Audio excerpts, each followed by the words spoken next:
Welcome back to part two of my conversation with Miss Gloria, picking it up at her earliest career aspirations, which leads to her way of leveraging procrastination. We talked a little bit about estimating and how much she so loves doing estimates. Wink, wink.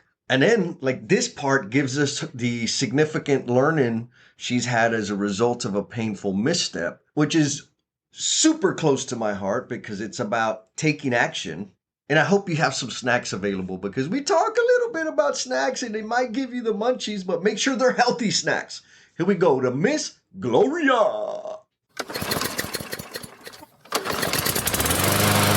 A friend of mine has Iron Elk, specialized in safety gear, and they have a line of options for female work attire, female PPE, which, duh, like it's safety. Yeah. And I'm a little embarrassed to say, but it's what it is. Like, it never occurred to me that a safety vest is not designed to fit a woman's body. Duh, total blindness. I was having a conversation with someone and it's like a t-shirt. Jess, you ever put on a woman's shirt before? I was like, yeah, I have. I'll tell that story on the fans only page. And it fits different. So that's the thing. Like, for us, it's confining and it's tangling, or it has to be super big. The sizes just aren't available. And so I say all that to, one, props to construction and the folks out there for making those transitions. But at the same time, don't go patting yourself on the back, because we got so much room to cover in order to provide like a welcoming experience for women into construction. And this is the space you're in now. What were your earliest career aspirations?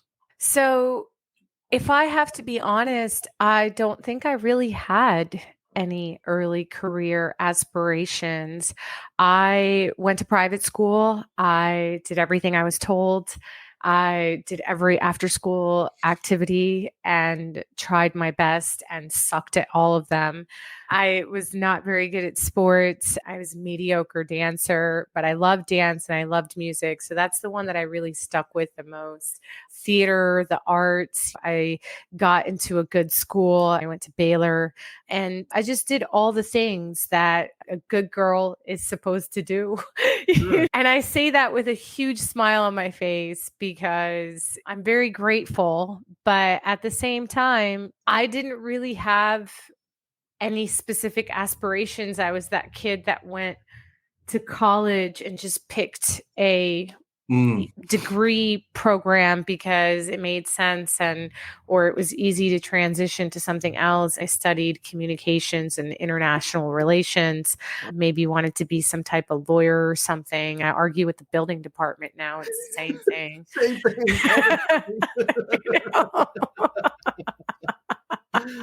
Construction is a special place. I'm glad your energy. We need that energy here. Some of us are a little worn out and not as smiley. I'll say that. Smiley. I was going to say, I'm smiling. You caught me on a day where, we're not on site today because it's a holiday. So, I pretty much got to relax. I caught up on emails and plans for future jobs today, which I love reading new plans. I always get excited. So, yeah, it's very easy to like smile when you don't have like the regular day-to-day stress because it is stressful of running any type of business, you know what I mean? So it's just a beautiful day. Amazing. Well, I'm glad you got work, because there's more than enough work out there right now. And so I love that the entrepreneurial spirit. Something tells me you're in construction now. You're going to do, if you haven't already, something extremely innovative that's going to transform the experience for a lot of people that come into your circle. And I also get the feeling that maybe you're going to end up growing and doing something else. You have an entrepreneurial mindset. I think you figure it out. You see a problem, conditions change, you recognize a gap, you put in the time and sacrifice to do that. One thing I've noticed, I think I saw it in myself late, but I saw it in a lot of other people in the trades, is that spirit, if you will, there's a lot of it. There's a high volume of that spirit in construction folks, in trades folks. You have to figure things out all the time. Like they give you some plans that are good, but they're not finite in terms of how to make it happen, like all the things you need to make happen. You're given a pile of material and some tools, and the assembly of all the things and the problem solving, you just have to figure that out. And like starting your own business is the same. Would you agree? Yeah, I think it's with building anything. I play with my 4-year-old niece, and she's got these little Yes. magnet things. They're like Legos. We build all kinds of things, and she actually gives me all kinds of ideas when we play Wow. with these things because it helps feed my creative.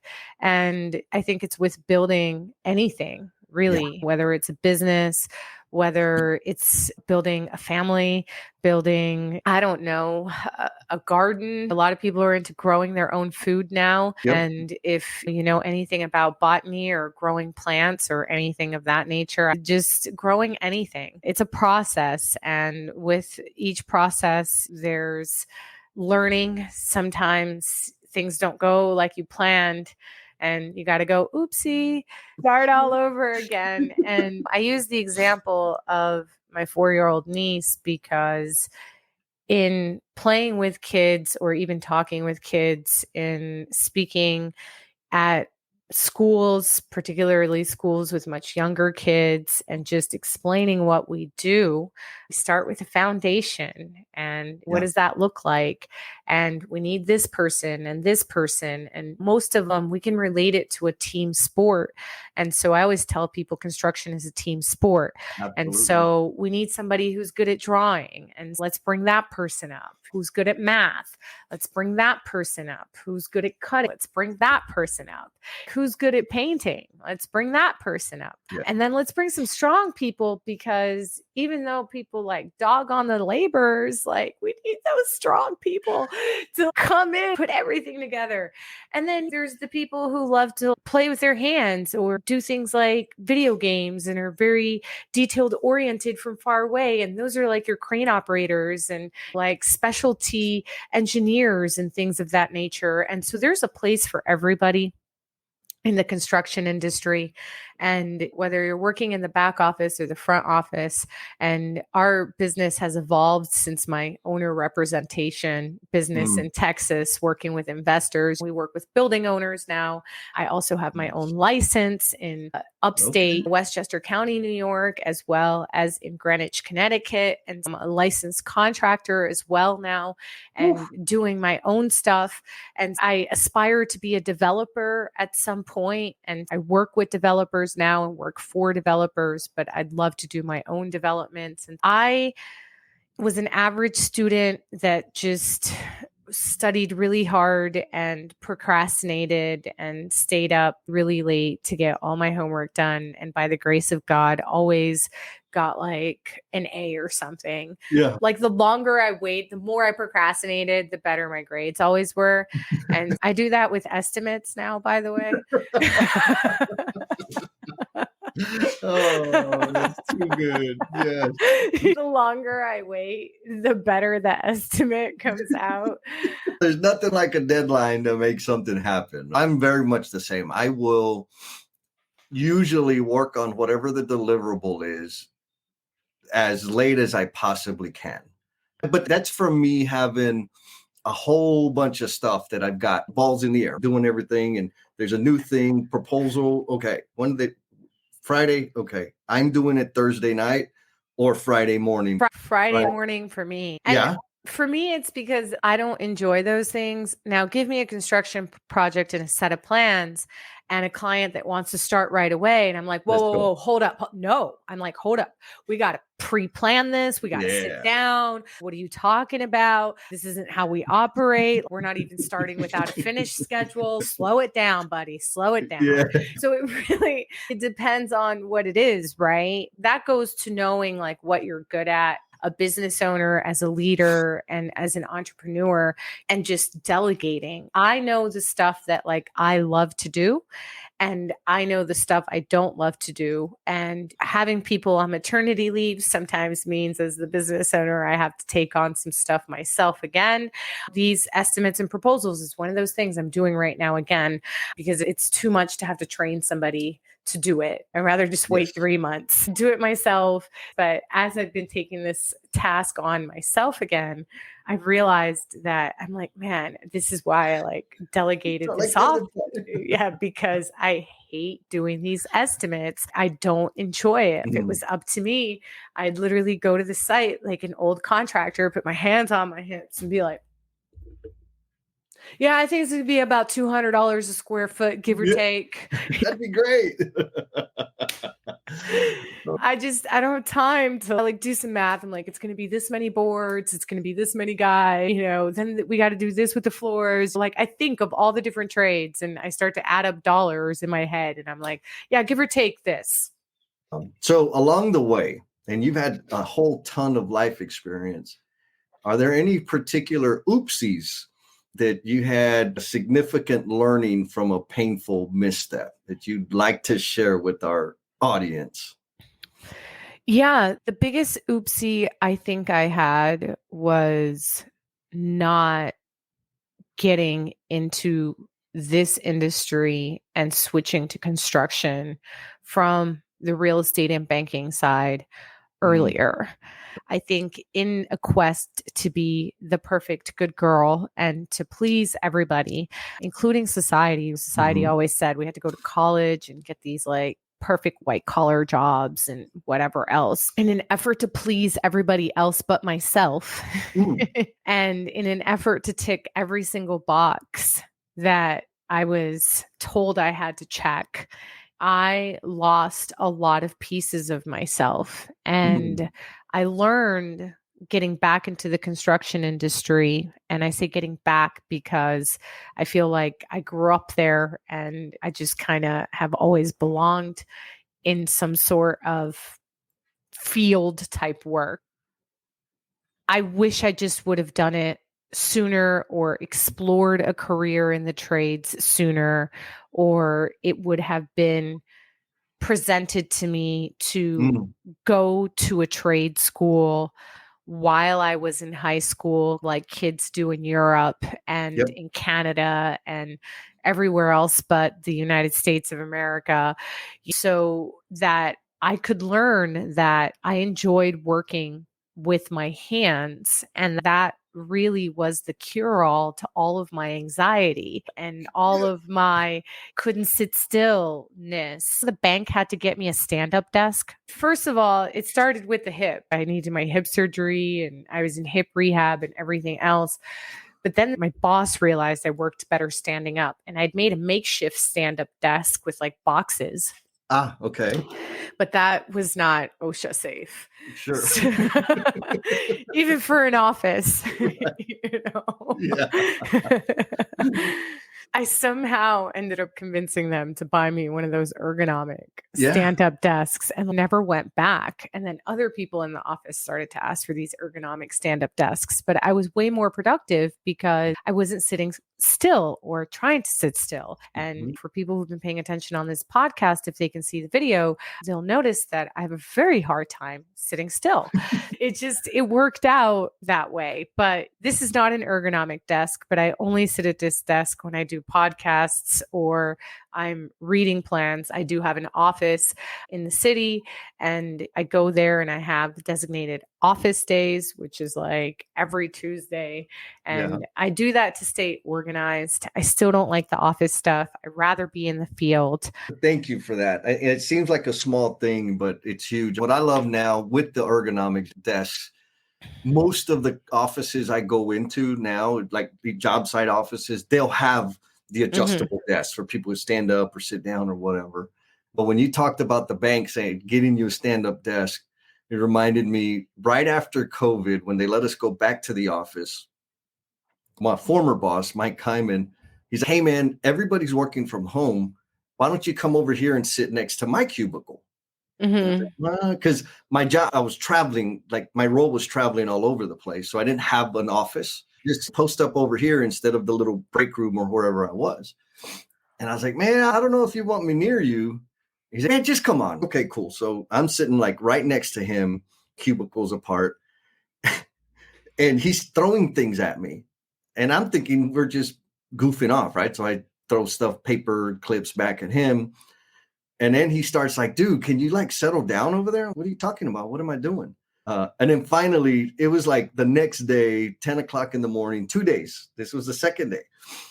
He's like, dude, you know what? Go ahead and go back to wherever you were sitting. You don't have to sit next to me. And I said, okay. I was like, but can I ask why? Like, I didn't understand. Like, you wanted me to come, now you want me to leave? I don't understand. He's like, dude, you make so much noise. You're spinning and you're tuning and you're humming and you're clicking and you're tapping. Do you know that? I'm like, no. He's like, do you know that about 12 times a day, you're like, bam, and yeah, I got it. I'm like, no, that's all I hear the whole time. And you're kicking the wall. And I'm like, oh, man. And now to your point earlier about that energy, like it was difficult. Like school was very difficult for me, not because of the work. The work was super easy. What was difficult was like being quiet and being still. The space was not designed for my energy. And to your point, when I got into construction, I was like, that first summer, I was like, oh my God, this is where I need to be out of high school. And I decided that summer, I'm going to do this. I'm going to get into an apprenticeship. This is it for me. Now, at the same time, there was a lot of head garbage and external pressures, I'll say, that I had to work through because, you know, the people that cared about me were worried about, what are you doing? You have so much potential. You should go to college. Oh, the so much potential conversation. You ever heard that one? And I vividly remember when I changed my LinkedIn from working at one of the top 5 banks in the entire world to owner of said construction business and one of the top traders on the trading floor that I used to work at sent me a message saying, did I read this right? You're a construction worker now? And I was like, I didn't really know how to react or respond to that because I wasn't a construction worker. I own the business. Technically, I am a construction worker. Like, I'm not the one out there in the field hammering all day. But even if I was, like, and I took such offense to that, even though I wasn't the one who was out there hammering in the field. And when we started to grow and expand, I realized that I had to be out there hammering in the field and that I had to be up there putting up drywall and doing certain things so that I could teach people the way that I wanted things done. Because I don't care what country people came from or what fancy company they came from. Everybody has a different way of doing things. And so we have the Glow Joy way, which is something that I say now, and to want people to do things the Glow Joy way. And so the only way that I know how to do that and to control that is to just go out there and be a part of the team that does these demos to these people. It's like training new staff.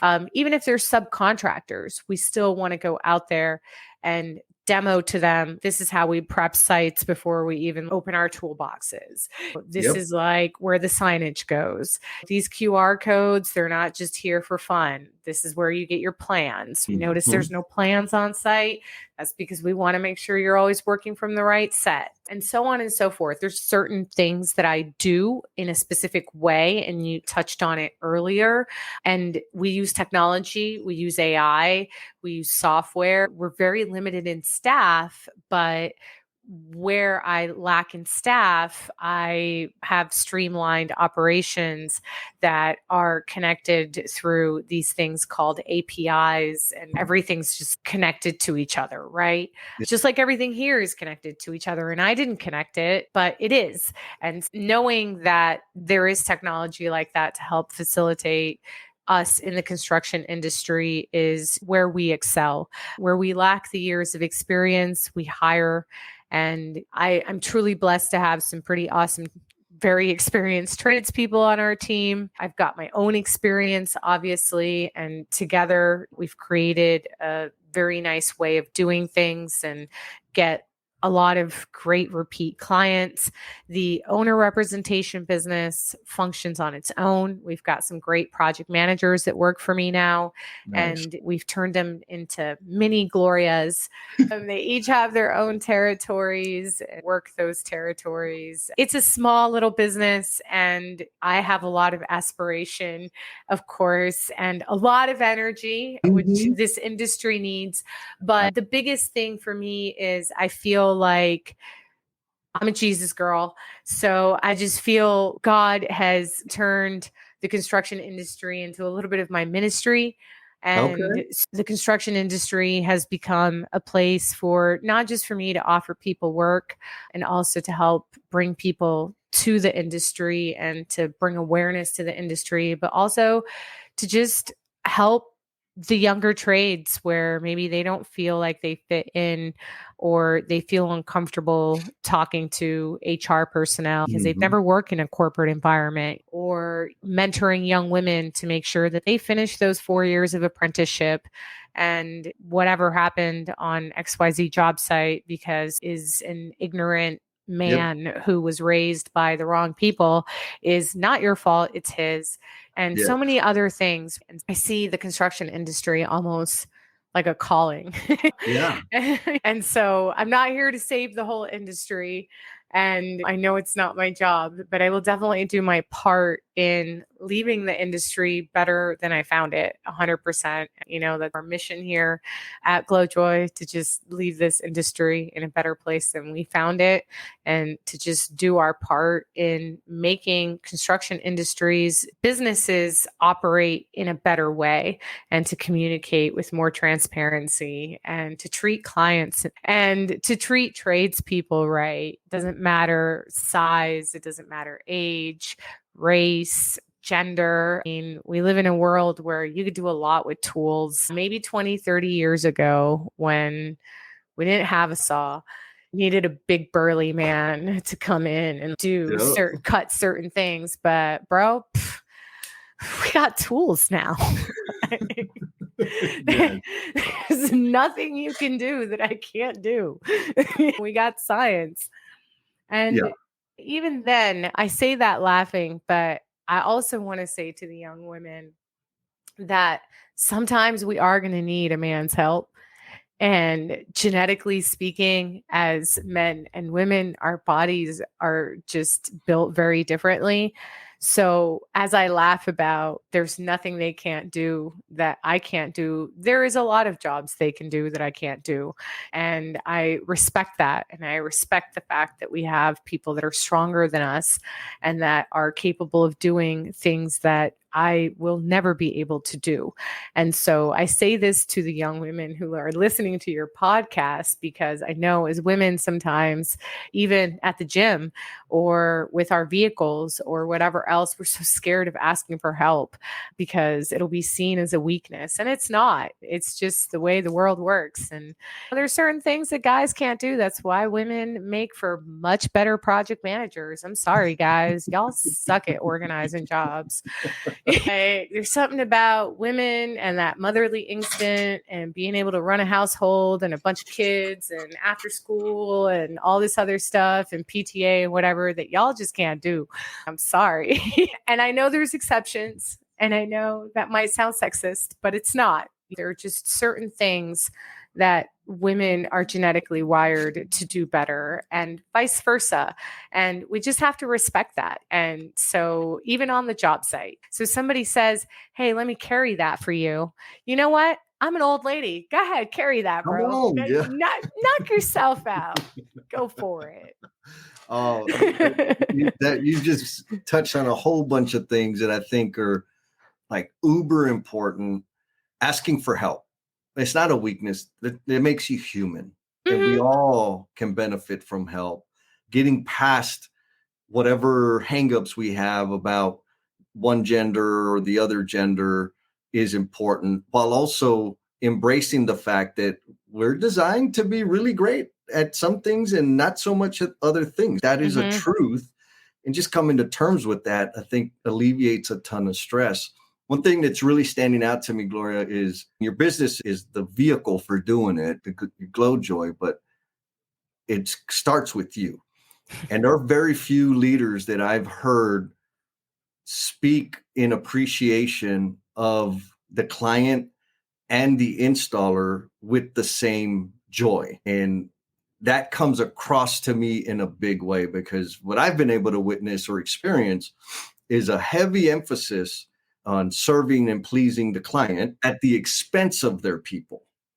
And I don't get the sense that you've done that. And I also want to say training, onboarding, demos of the Glow Joy way on social media is like brilliant. I was like, duh, it's super accessible for anybody. That's just brilliant. So I think now I feel like I want to be on one of your projects. Come on over. People keep asking me when I'm coming back to Texas, because I do this thing where I'm like in between New York and Texas all the time. Yeah. And we work with a lot of small family offices. And of course, there's a lot of family offices in Texas. Oh, yeah. And there's a lot of really old money in Texas. And we've gotten to a point in our business where I do travel to meet with clients and set up meetings to help them hire local, obviously, contractors and trades and things of that nature. But Texas is very near and dear to my heart because we started this in Texas. Yeah. And while we were known as something else at the time, I would love to do a project in Texas sometime soon in the near future. Make it happen, and I'll fly down to Texas. I love it. And we can work on a project together. You don't even have to put your tool belt on, I promise. But construction for me, I think one of the fun parts about construction is the collaboration aspect. If we want to make a project happen, we can make a project happen. There's just so much work out there right now. And there's a lack of people that want to work. There's a lack of people there's not a lack of businesses for sure. There's definitely plenty of construction businesses out there, but there's definitely a lack of integrity. I feel that myself and other business owners in the industry, a lot of which are on social media, are trying to change, right? By just educating clients and educating new tradespeople on how things just need and should be. I met the young lady who introduced us on a social media platform, and she's 18, 19 years my junior. Obviously, met with her through a virtual space, but clicked on something as basic as being a female in construction out in the field. We're that voice, we're that message. This is a second career for me. I have 55-year-olds and 65-year-olds that are my best friends now. Yep. My 70-something-year-old roofer, God bless his heart, he's huge mentor and just local plug, but also a huge cheerleader. And so we just need to see so much more of that in the construction industry. And I'm here for that as long as I'm supposed to be here, basically. I don't know if this is like a lifelong career or if something else is going to happen. I really have no idea. But I love that there's just so much collaboration and opportunity in this industry. I'm going to add that the depth of collaboration that you're experiencing is a result of your energy. Thank you. I know there's people out there. I just wish people would work together. Like, yeah, but you are not fun.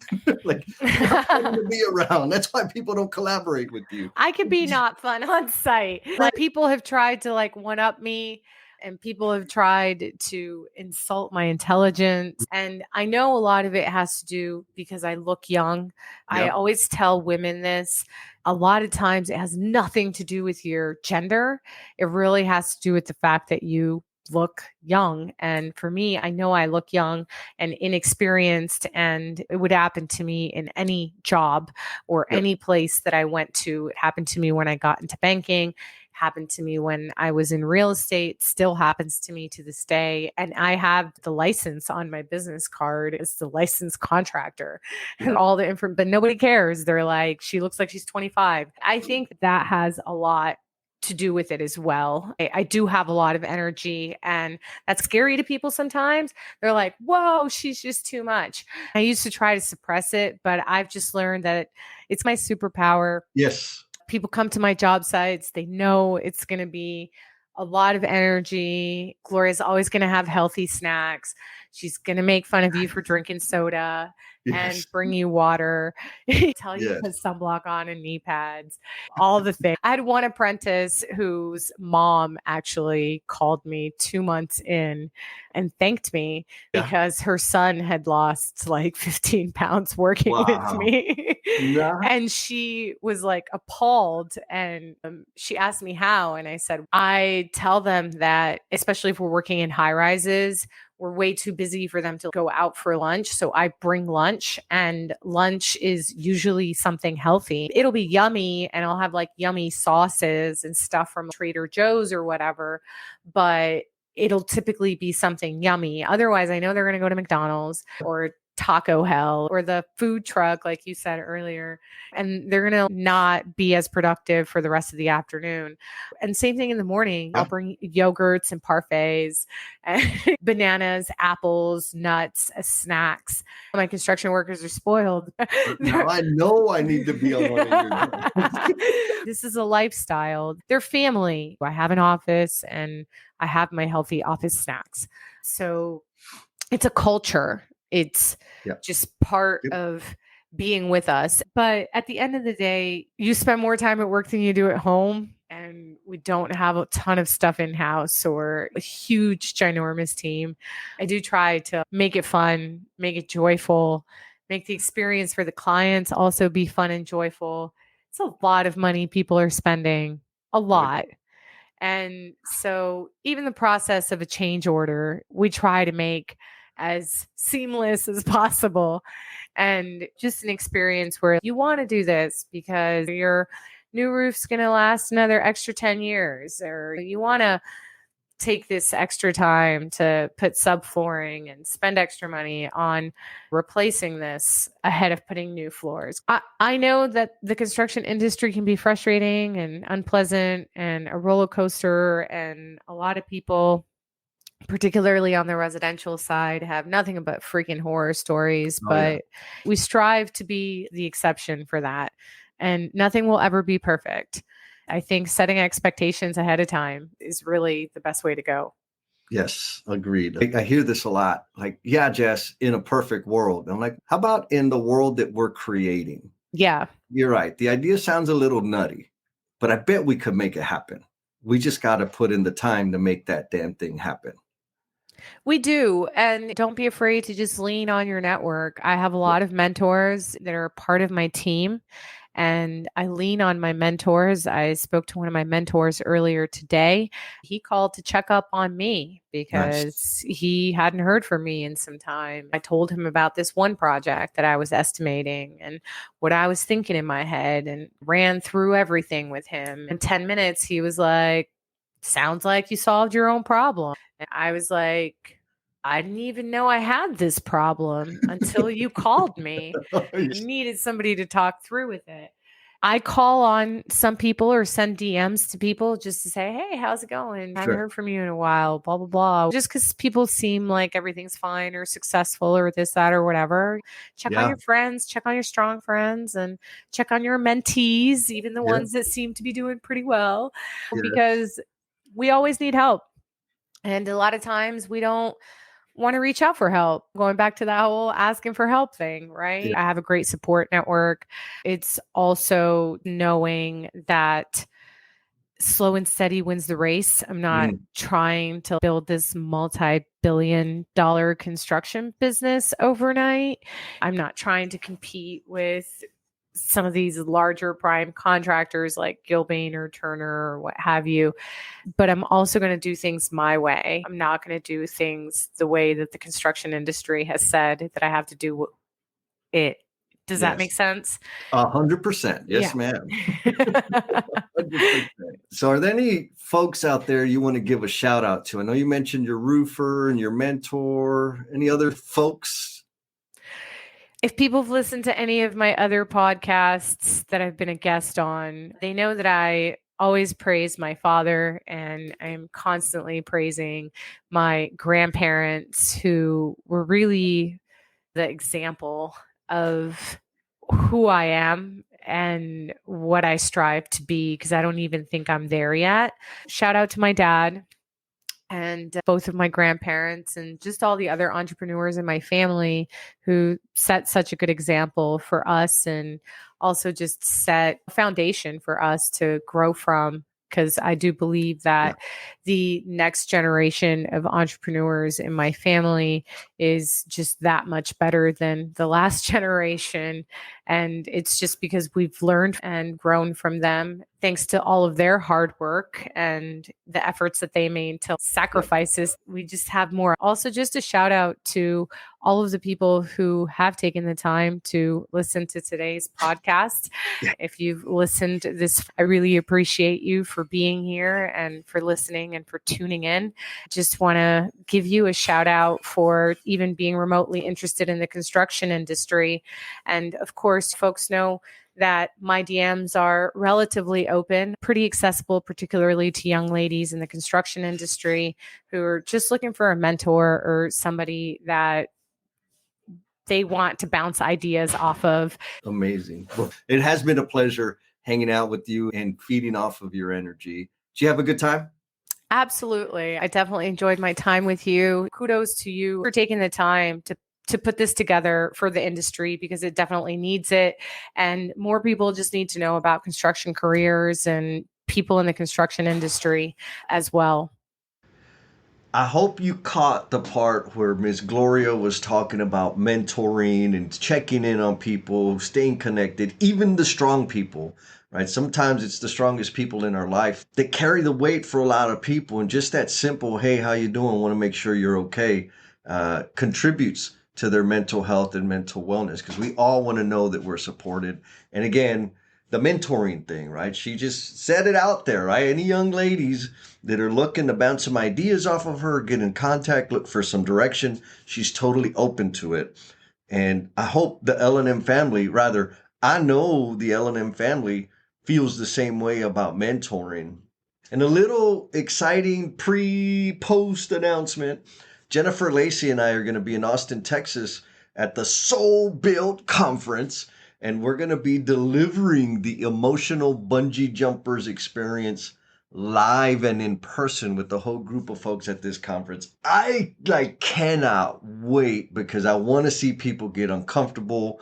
I want to see the squirming and people actually come to the realization and the self-awareness that I've seen happen like every single time. And this time we're doing it with like a big group of people. Not sure exactly how it's going to work out, but Jennifer's going to be there, so I'm pretty sure it's going to be awesome. And remember, y'all, sharing is caring. Pass this conversation around to people that you think it's going to resonate with. Be cool, and we'll talk at you next time. Peace! Oh my goodness. You're either driving down the road or just so enthralled with this whole podcast that you went all the way down to the very, very, very, very end of it. And we appreciate you. And we're going to take this as an indication of your dedication. So we got a little special request of you, a call to action, because everybody tells us that you need to have a call to action. So here's the call to action. Be kind to yourself. Go out there and share a smile with someone.